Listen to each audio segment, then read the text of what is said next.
Believe that Almighty God has put in you the power to lift yourself out of the rough, by keeping your eye firmly fixed on the source of your power. Affirm to yourself that through this power you can do anything you have to do. Believe that this power is taking the tension out of you, that this power is flowing through you. Believe this, and a sense of victory will come. Now take another look at that obstacle that has been bothering you. You will find that it isn't so formidable as you thought. Say to yourself, the rough is only mental. I think victory get victory. Remember that formula. Write it on a piece of paper, put it in your wallet, stick it up on your mirror, where you shave each morning, put it over the kitchen sink, put it on your dressing table, and on your desk. Keep looking at it until its truth drives into the depths of your consciousness, until it permeates your whole mental attitude, until it becomes a positive obsession. I can do all things through Christ which strengthened me. What may seem to be a difficult proposition is, as I have pointed out, hard or easy in proportion to how we think about it. It may be said that three men vitally affected the thought processes of Americans: Emerson, Thoreau, and William James. Analyze the American mind even to this late date, and it is evident that the teachings of these three philosophers combine to create that particular genius of the American who is not defeated by obstacles, and who accomplishes impossibles with amazing efficiency. A fundamental doctrine of Emerson is that the human personality can be touched with divine power, and its greatness can be released from it. William James pointed out that the greatest factor in any undertaking is one's belief about it.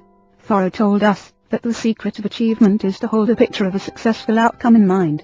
Still another wise American was Thomas Jefferson, who, like Franklin, set for his guidance a series of rules. Franklin had 13 daily rules, Jefferson only 10. One of Jefferson's rules was this, and I think it is priceless: always take hold of things by the smooth handle. That go at a job, or at your difficulty by the use of a method that will encounter the least resistance. Resistance causes friction in mechanics, therefore it is necessary in mechanics to overcome or reduce friction. The negative attitude a lesser friction approach. That is why negativism develops such great resistance. The positive approach is the smooth handle technique. It is in harmony with the flow of the universe. It not only encounters less resistance, but actually stimulates resistance forces. It is remarkable how from early life until the end of your earthly existence the application of this philosophy will enable you to attain successful results in areas where otherwise you would be defeated. For example, a woman sent her 15-year-old son to us. She said she wanted him straightened out. It annoyed her no end that her boy could never get over 70 in any of his studies.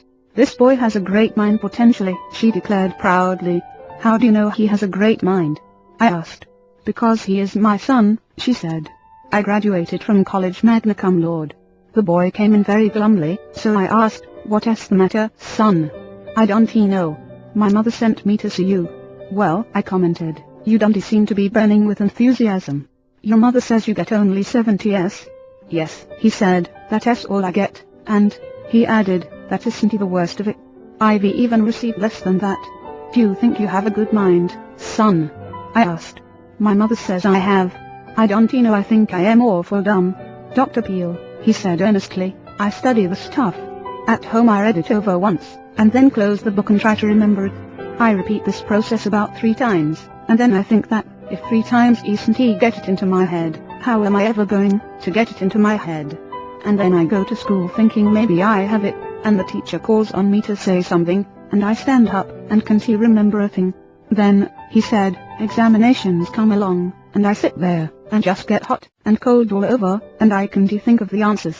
I don't know why," he continued. "I know that my mother was a great scholar. I guess I just haven't got it in me." This negative thought pattern combined with the inferiority feeling stimulated by his mother's attitude was defeating him. He froze up in its mind. His mother had never told him to go to school and study for the wonder and glory of learning knowledge. She was not wise enough to encourage him to compete with himself rather than with others, and she was constantly insisting that he duplicate her success in scholarship. Little wonder that under this pressure he froze mentally. I gave him some suggestions that proved helpful. Before you read your lessons, pause a moment, and pray in this manner: "Lord, I know I have a good mind, and that I can get my work." Then get yourself relaxed, and read the book without strain. Imagine you are reading a story. Do not read it twice unless you wish. Simply believe that you got it on the first reading. Visualize the material as soaking in and germinating. Then next morning, as you go to school, say to yourself, "I have a wonderful mother. She is very pretty and sweet, but she must have been an old bookworm to get those high marks. And who wants to be an old bookworm anyway? I don't want to become magna cum nothing.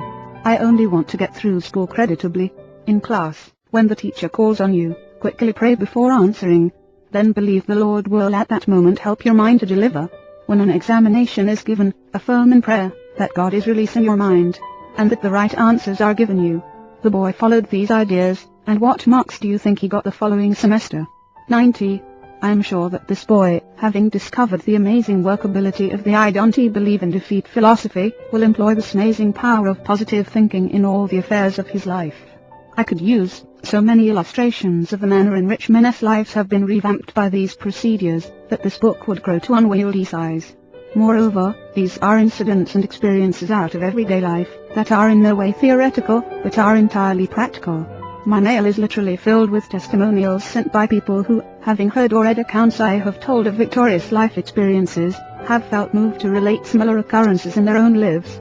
Such a letter came from a gentleman who tells about his father as follows. I know several people who have used the plan in this letter with amazing results. My father was a traveling salesman. One time he sold furniture, another time hardware, sometimes it was leather goods. He changed his line every year. I would hear him telling mother that this was his last trip in stationery, or in bed lamps, or whatever it was he was selling at the moment. Next year everything would be different. We would be on Easy Street. He had a chance to go with a firm that had a product that sold itself. It was always the same. My father never had a product that sold. He was always dense, always afraid of himself, always whistling in the dark. Then one day a fellow salesman gave father a copy of a little 3-sentence prayer. He was told to repeat it just before calling on a customer. Father tried it, and the results were almost miraculous. He sold 85% of all calls made during the first week, and every week thereafter the results were wonderful. Some weeks the percentage ran as high as 95, and father had 16 weeks in which he sold every customer called on. Father gave this prayer to several other salesmen, and in each case it brought astounding results. Quote, the prayer my father used is as follows. I believe I'm always divinely guided. I believe I will always take the right turn of the road. Quote, I believe God will always make a way where there is no way. Quote, the head of a small firm who had a great many difficulties in establishing his business told me that he was immeasurably helped by a technique which he invented. He had trouble, he said, with the tendency to blow up a small difficulty into a seemingly insurmountable obstacle. He knew that he was approaching his problems in a defeatist attitude, and had common sense enough to realize that these obstacles were not so difficult as he made them appear to be. As he told the story, I wondered if he did not have that curious psychological difficulty known as the will to fail. He employed a device which reconditioned his mental attitude, and after a time had a noticeable effect on his business. He simply placed a large wire basket on his office desk. The following words were printed on a card and wired to this basket: with God all things are possible. Whenever a problem came up which the old mechanism of defeat began to develop into a big difficulty, he threw the paper pertaining to it into the basket marked with God all things are possible, and let it rest there for a day or two.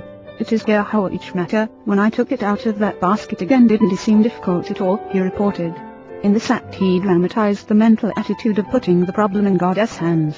As a result he received power to handle the problem normally and therefore successfully. As you finish this chapter, please say the following line aloud. I don't believe in defeat. Continue to affirm that until the idea dominates your subconscious attitudes. How to break the worry habit? You do not need to be a victim of worry. Reduced to its simplest form, what is worry? It is simply an unhealthy and destructive mental habit. You were not born with the worry habit. You acquired it. And because you can change any habit and any acquired attitude, you can cast worry from your mind. Since aggressive, direct action is essential in the elimination process, there is just one proper time to begin an effective attack on worry, and that is now. So let us start breaking your worry habit at once. Why should we take the worry problem this seriously? The reason is clearly stated by Dr. Smiley Blanton, eminent psychiatrist. Anxiety is the great modern plague. A famous psychologist asserts that fear is the most disintegrating enemy of human personality, and a prominent physician declares that worry is the most subtle and destructive of all human diseases. Another physician tells us that thousands of people are ill because of dammed-up anxiety. These sufferers have been unable to expel their anxieties, which have turned inward on the personality, causing many forms of ill health. The destructive quality of worry is indicated by the fact that the word itself is derived from an old Anglo-Saxon word meaning to choke.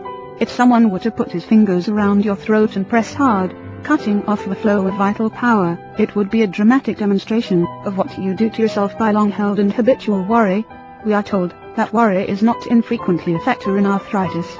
Physicians who have analyzed the causes of this prevalent disease assert that the following factors, at least some of them, are nearly always present in arthritic cases: financial disaster, frustration, tension, apprehension, loneliness, grief, long-held ill will, and habitual worry. A clinic staff is said to have made a study of 176 American executives of the average age of 44 years, and discovered that one half had high blood pressure, heart disease,